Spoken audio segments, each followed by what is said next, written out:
Um, Dear students, in the last class we had discussed about the properties of charges. We had listed down about 9 properties of charges. I hope you people remember them. In today's class, we will start with a device known as gold leaf electroscope. We will start discussion on gold leaf electroscope. Gold leaf electroscope is a device which is used to detect charges on a body. A gold leaf electroscope in its simple form consists of a glass jar, then a metal rod, a metal knob connected to the metal rod, and two gold leaves, very thin gold leaves.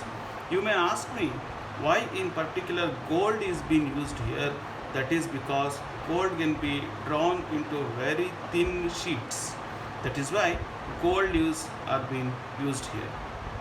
See, when the metal knob is not in contact with any charged body, these gold leaves would collapse. They'll come close to each other. But as soon as you bring a body in contact with the metal knob, if this body is a charged body, as shown here, I have brought a positively charged body. So if this body is a charged body in contact with the metal knob, the charges flow from body through the rod onto the gold leaves.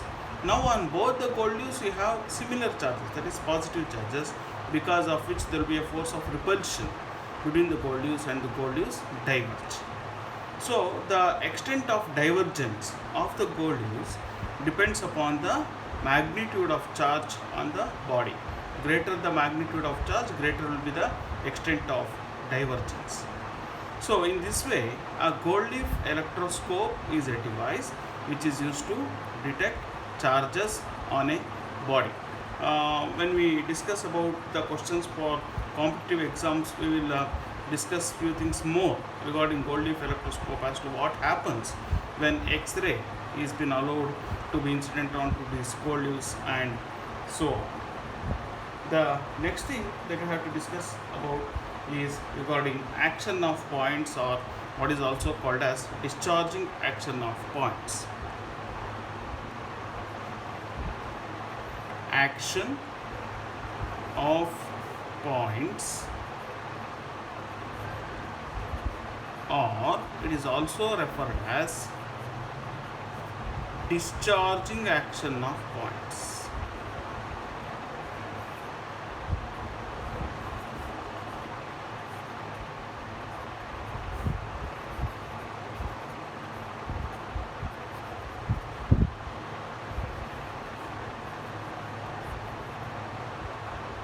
See, in the yesterday's discussion, or in the previous session discussion, we had learned that charges accumulate at sharp edges. So because of this, when charges accumulate at sharp edges, see, now you know that the distribution of charges will be always on the surface of a conductor, and the distribution of charges on the surface of a conductor is decided by the shape of the conductor. In a uniformly shaped conductor, that of a sphere, charges are distributed uniformly. In over the whole surface, the charges will be distributed uniformly. Whereas in a non-uniformly shaped conductor, like the one that we had considered in the last class, charges are found to accumulate more at sharp edges where the curvature is highest.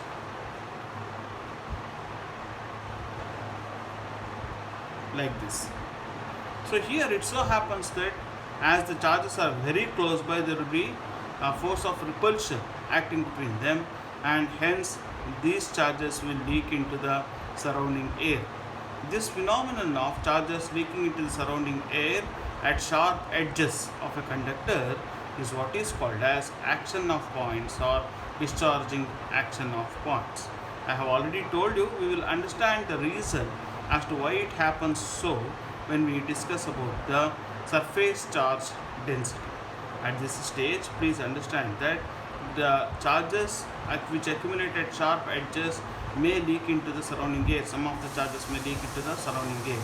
This phenomenon of charges leaking into the surrounding air due to the force of repulsion between them is what is called as action of points or discharging action of points.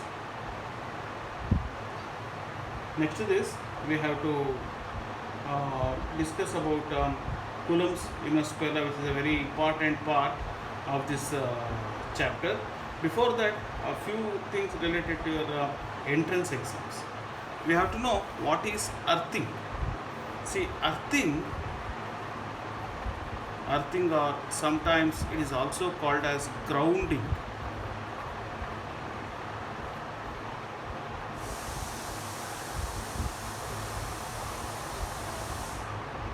Earthing or grounding is the process of sharing the charges with earth. See, when a conductor is connected to earth, if it is a positively charged conductor, then it so happens that the charges flows, the electrons flows from earth onto the conductor to neutralize the charges. See, like this. If you connect this to earth, this is how you indicate earthing. If it is a positively charged conductor, then it is said that the electrons flow from earth to the conductor to neutralize the charges present on the conductor. On the other hand, if you have a negatively charged conductor, like the one here, then it is said that the electrons flows from the conductor to the earth. So this is what is called as earthing or grounding. This is done in all electrical connections as a safety measure. Due to some faulty condition, if there is accumulation of charges, then these extra charges would flow to earth through a good conductor like copper wire, instead of flowing into the person who uses that device or who touches that surface. So this is what is called as earthing or grounding. You must be knowing, in every home or in every building wherever you have electrical connection, this earthing would be done. This is as a safety measure to protect the device or the person from the extra charges. Also, if you have a spherical conductor, if you place a spherical conductor inside another hollow conductor, see, this is one hollow conductor, you place another charged spherical conductor here. This is a charged spherical conductor. So this is hollow, and you have placed another charged spherical conductor inside this hollow conductor. Now if you connect this charged conductor to the hollow conductor through a conducting wire, then the charges flows to the surface. They get distributed to the surface of the conductor. This you must be remember. So when you place a charged conductor inside a hollow conductor, and if the two conductors are connected by a wire, then the charges get transferred to the surface of the bigger conductor. Okay. Also, you must be knowing that repulsion is the sure test for electrification. Repulsion is the sure test for electrification. That means if you want to know whether a body is a charged body or not, then how can you ascertain it? That is by repulsion. For the simple reason that while learning about the properties of charges, in one of the properties we learned that a charged body attracts light uncharged bodies. So if you have a charged body and if you bring it close to another body, even though it is uncharged, that body may get attracted towards the charged body. Also, you know that if the two bodies are oppositely charged, they get attracted. So just by looking at the force of attraction, you cannot decide whether both the bodies are charged or not. Whereas repulsion between the two bodies would happen only when both the bodies have similar charges on them. That is why it is said that repulsion is the sure test for electrification. So if at all there is repulsion between two bodies, then certainly you can say that both the bodies are charged bodies. Okay. With the knowledge of this, now we will start our discussion with Coulomb's inverse square law.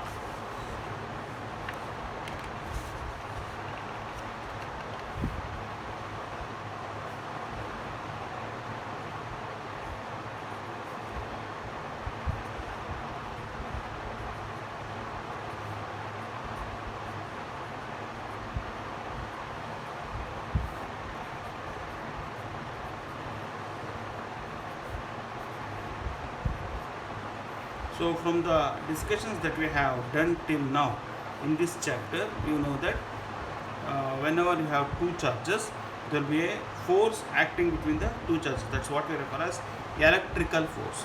That may be force of attraction or force of repulsion. That depends upon the nature of charges. But we have not discussed about the magnitude of force acting between the charges or even the direction of force acting upon the charges. That is being given by Coulomb's inverse square law. So we will now first write down the statement of Coulomb's inverse square law.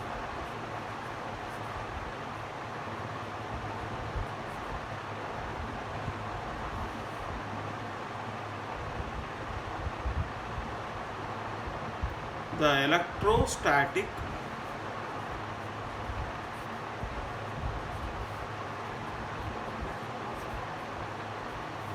force of attraction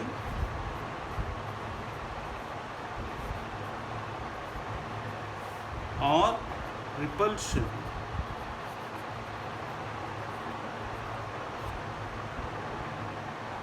between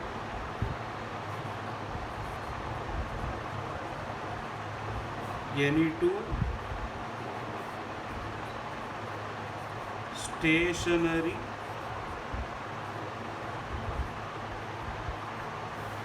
point charges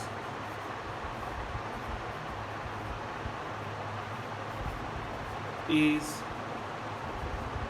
directly proportional to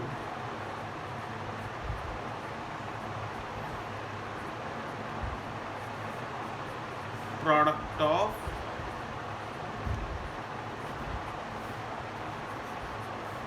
magnitude of charges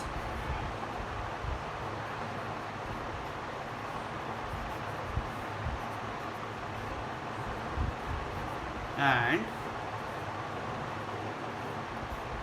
inversely proportional to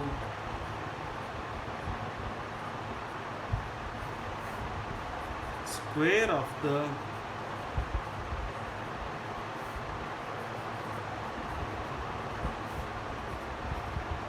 distance between them.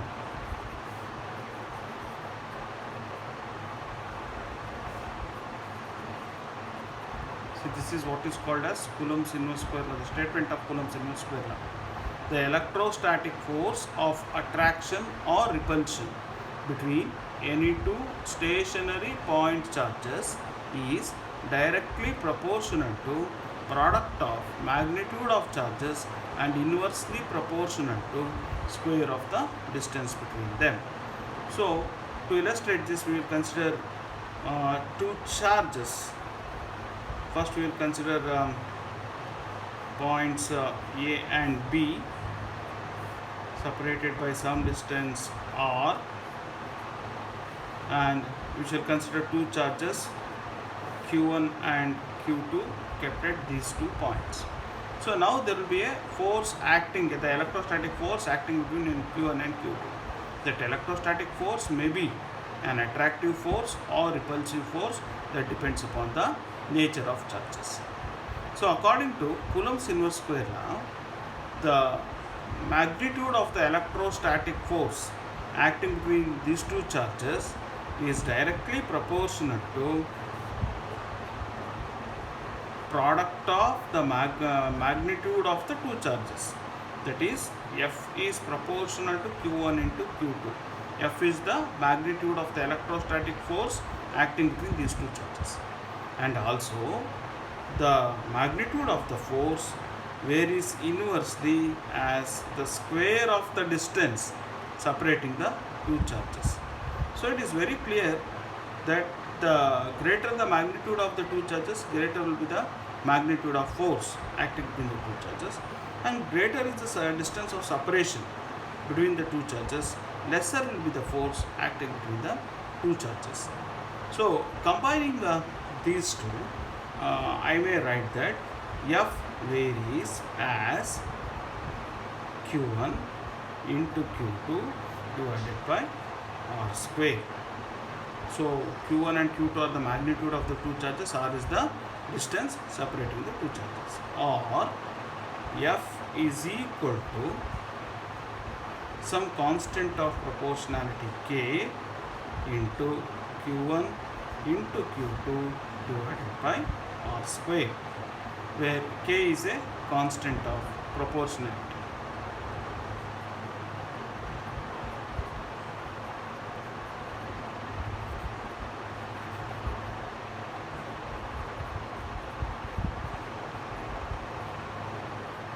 Now, what is the value of K? In SI system,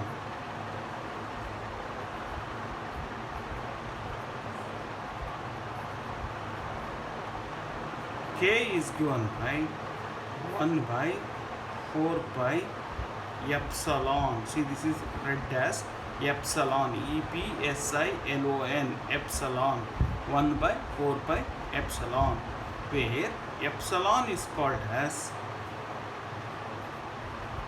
permittivity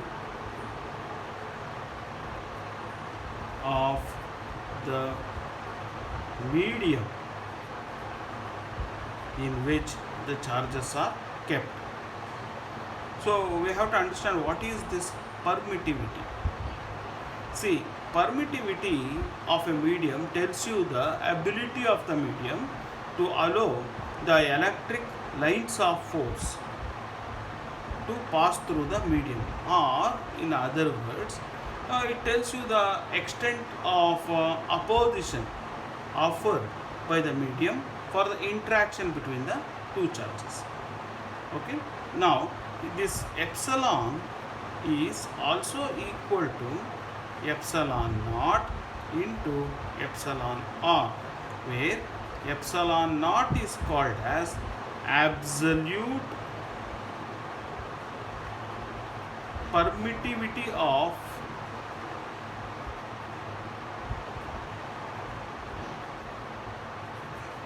free space. Free space means air or vacuum. So the value of epsilon naught is 8.854 into 10 to the power of minus 12 coulomb square per Newton per meter square. So epsilon naught is called as absolute permittivity of free space, and epsilon r, this is called as relative permittivity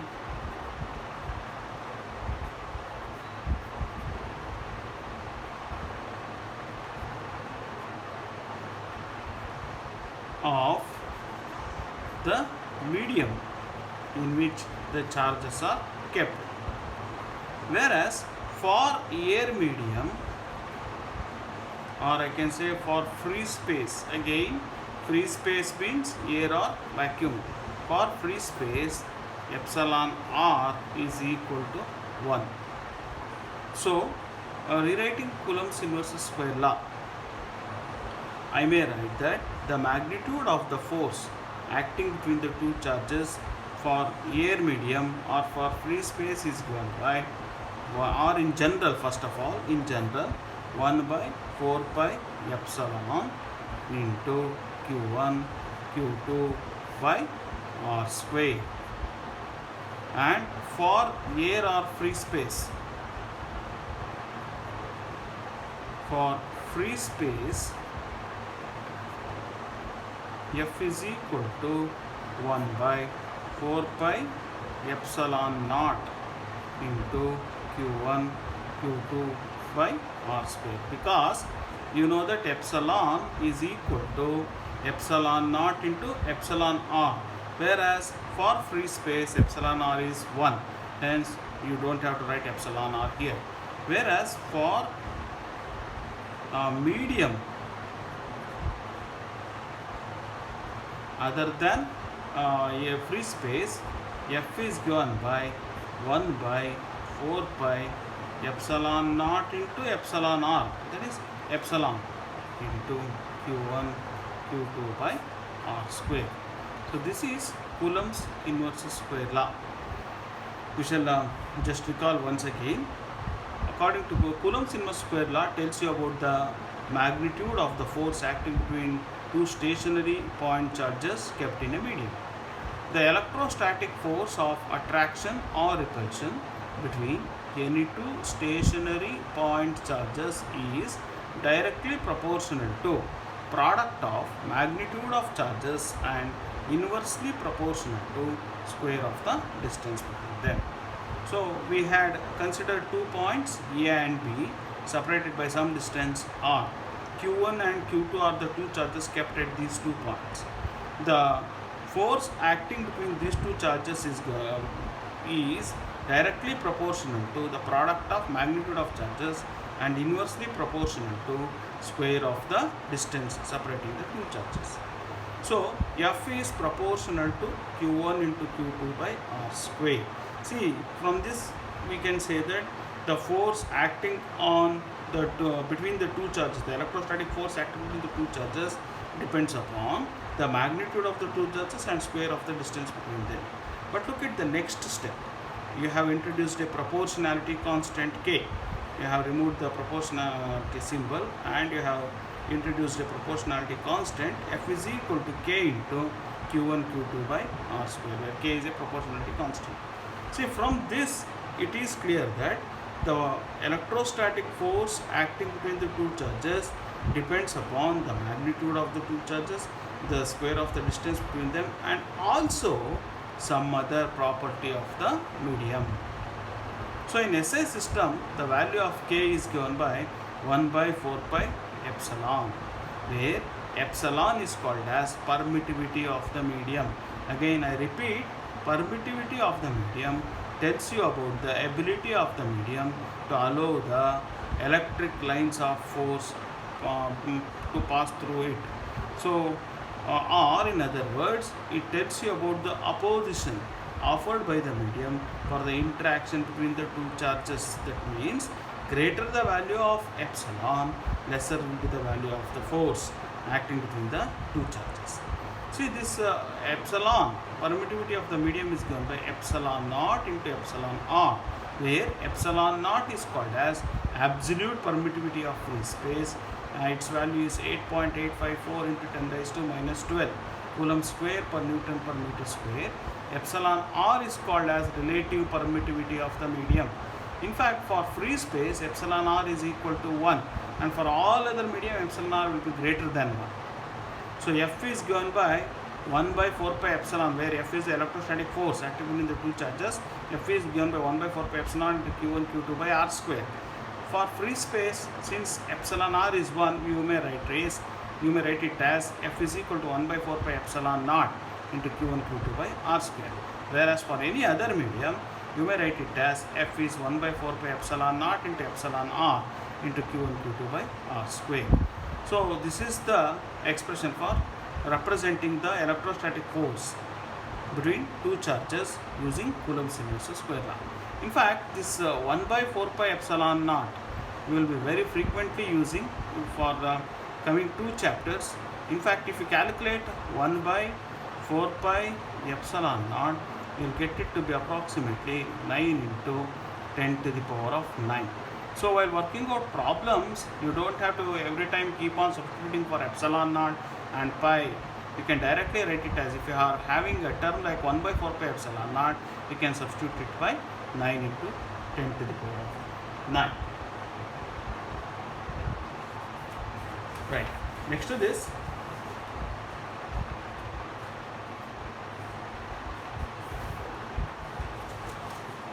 um, we have to write Coulomb's inverse square law in vector form. We have to represent Coulomb's inverse square law in vector form. You know that the force acting between the 2 point charges, the force is a vector quantity.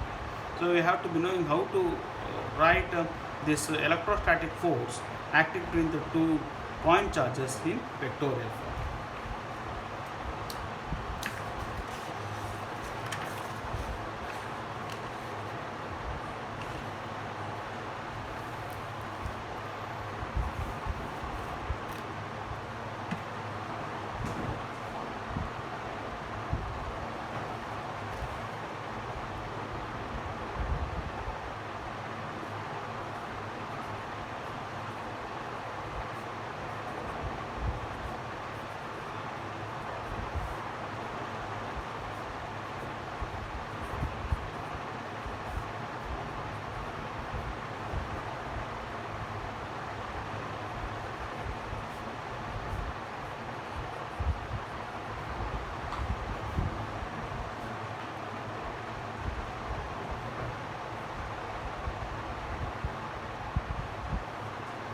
So now we will consider 2 point charges. Again, we will consider 2 points C and B.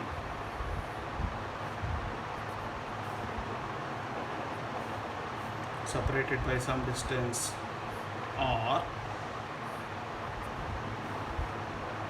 Let the 2 charges of magnitude Q1 and Q2 be kept at the points A and B. Now, you know that the electrostatic force acting between the 2 charges may be written as F is equal to K into, where K is that 1 by 4 pi epsilon naught that one, into Q1 Q2 by R square.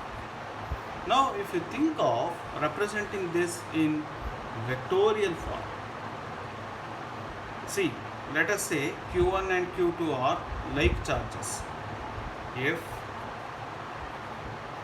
Q1 into Q2 is greater than 0. See, if they are like charges, then the product of Q1 and Q2 will be greater than 0. If both are negative, minus into minus will be plus. If both are positive, again plus into plus will also be plus. Therefore, if Q1 into Q2 is greater than 0, first I will write the force acting on first charge due to second charge. Force acting on first charge due to second charge, that is represented as F12. It's a vector that is given by K into.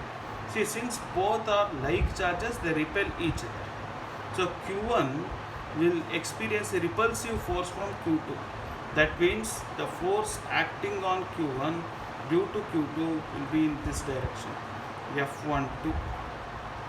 So I may say that K into Q1 Q2 divided by the distance. When you write the distance, you should say this is being the R is from second charge towards first charge. So I may write that, or generally since it is the distance, you don't have to write the vector form, you can just take it as R square into, now you have to write the unit vector which makes this term a vector. See, the unit vector that you would write is force is directed from second charge towards first charge. Therefore, you would write it as R21. A unit vector directed from second charge towards first charge. So that is the direction of the force. So this represents the direction. This part K into Q1 Q2 by R square represents the magnitude of the force acting between the 2 charges, whereas this part vector R21 represents the direction of the force. So the direction of the force is from second charge towards the first charge. Students, I think you can understand this. This is because Q1 is been repelled by Q2 since both are like charges. Similarly, if you want to write the force acting on the second charge due to the first charge, force acting on second charge due to the first charge. Now since they are like charges, even second charge will be repelled by first charge. So I have written it as F21. So that will be K into Q1 Q2 divided by R square. So this gives you the magnitude into a unit vector. See, now the force is in this direction. Q2 is been repelled from Q1. So now we can say it is from 1 to 2. So R1 to a unit vector directed from 1 to 2. So this tells you the vectorial form. Now on the other hand, again, if Q1 into Q2 is less than 0, that means if they are unlike charges, if one is positive and the other is negative, their product would be negative, so it would be less than 0. So I can consider a situation like this. So A, B separated by some distance, or you have charges Q1 and now first I will write down the force acting on first charge due to second charge, K into Q1 Q2 divided by R square into, see, now Q1 will be attracted by Q2 since they are unlike charges. There will be a force of attraction. So now I can write the direction of the force like this. Q1 is being attracted by Q2, so it will be R12 in this direction. See, this will be solid. Force acting on first charge due to second charge, so the direction will be R12. Similarly, the force acting on second charge due to first charge, even the second charge will be attracted by the first charge. So you can write that since second charge has been attracted by first charge, you may say that second charge will be attracted by the first charge. So you can say it as R21. The direction of the force is in this direction. So that will be like this, F21. So this will be the direction of the force. So this is how you can represent the electrostatic force acting between the two charges in vectorial form. I repeat, first we consider two like charges, Q1 and Q2, kept at the 2 points A and B, separated by some distance, or the force acting between the two charges when they are like charges. The force acting on first charge due to the second charge. First charge will be repelled by the second charge, so it will experience a force in this direction away from second charge. So F12, force acting on first charge due to second charge is going to be Q into Q1 into Q2, K into Q1 into Q2 by R square into the unit vector directed from second charge towards the first charge. Then the force acting on second charge due to first charge. Force acting on second charge due to first charge. Second charge will also be repelled by first charge. So a unit vector will be from first charge towards second charge. So K into Q1 Q2 divided by R square into a unit vector from first charge towards second charge. Similarly, if the two charges are unlike charges, there will be a force of attraction between them if Q1 into Q2 is less than 0. So we have considered 2 points A and B separated by distance R. The charges of magnitude Q1 and Q2 are kept at points A and B. Mind that these two are unlike charges. So the force acting on first charge due to second charge. The force acting on first charge due to second charge means first charge will be attracted by the second charge. So we can say F12 is K into Q1 Q2 by R square into first charge being attracted by second charge, unit vector from Q1 to Q2, R12. Similarly, force acting on second charge due to first charge. So again, The second charge will be attracted towards first charge.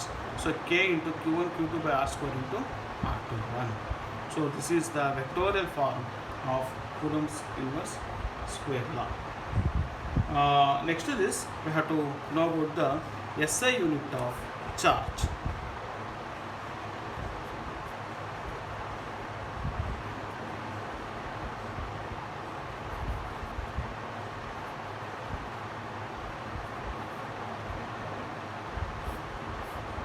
See, the SI unit of charge is Coulomb. Coulomb is the SI unit of charge represented by C. In fact, we use capital C to represent Coulomb because it's named after the scientist. So, how to define 1 Coulomb? In order to define 1 Coulomb, I will consider two charges kept at points A and B.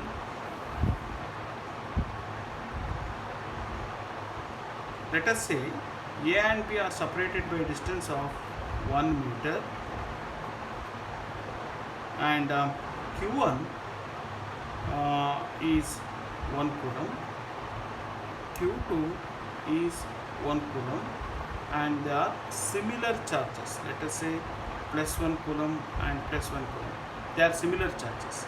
So you have two similar equal charges separated by distance of 1 meter, let us say in air medium. When I say in air medium, immediately you must be reminded that epsilon r will be equal to 1. So now if you think of the force acting on any one of the charge, see, if you write down the force acting on any one of the charge, you know that F is equal to 1 by 4 pi epsilon naught into Q1 Q2 by R square.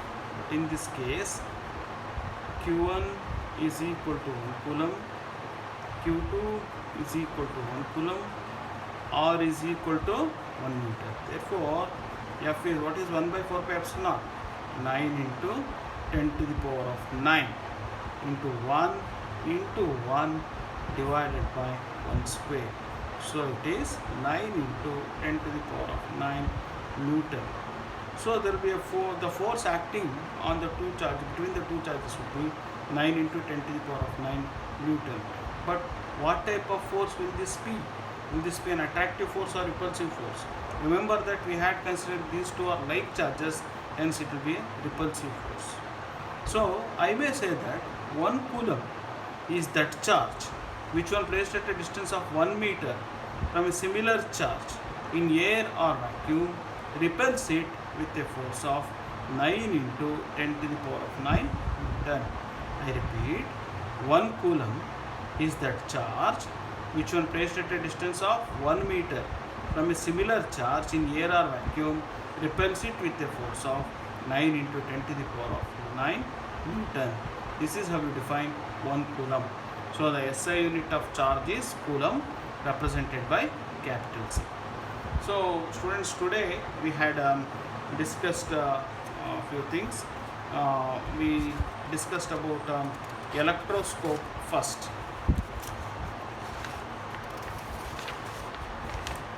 Gold-Leaf electroscope. Gold-Leaf electroscope is a device which is used to detect charges on a body. Then also we learnt about action of points or discharging action of points, wherein the charges accumulated at sharp edges leak into the surrounding air due to the mutual repulsion between them. Then we learnt what is earthing or grounding. Earthing or grounding is the process of sharing charges with earth. Remember, if you connect a positively charged body to earth, electrons would flow from earth to the body. Whereas if you have connected a negatively charged body to earth, electrons would flow from body to the earth. And this is very important from your entrance exams. Repulsion is the sure test for electrification. Also, we learnt about Coulomb's inverse square law. The electrostatic force of attraction or repulsion between any two stationary point charges is directly proportional to product of magnitude of charges and inversely proportional to square of the distance between them. So we have discussed this in detail. Remember, this is expressed as epsilon, EPSI. Then we learned how to express Coulomb's inverse square law in vector form.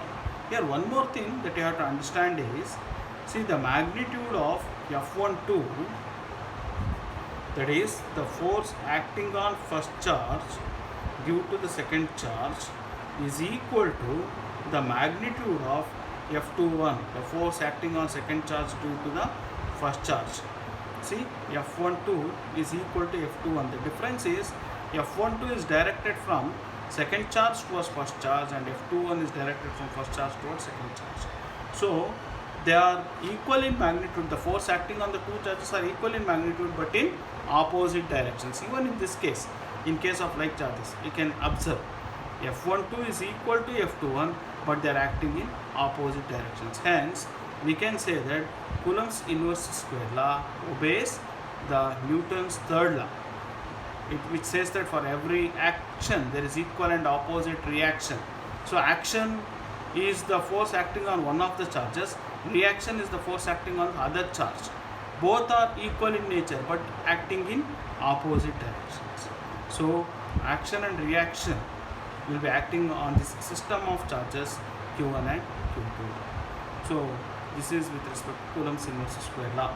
Also we defined SI unit of charge. SI unit of charge is Coulomb.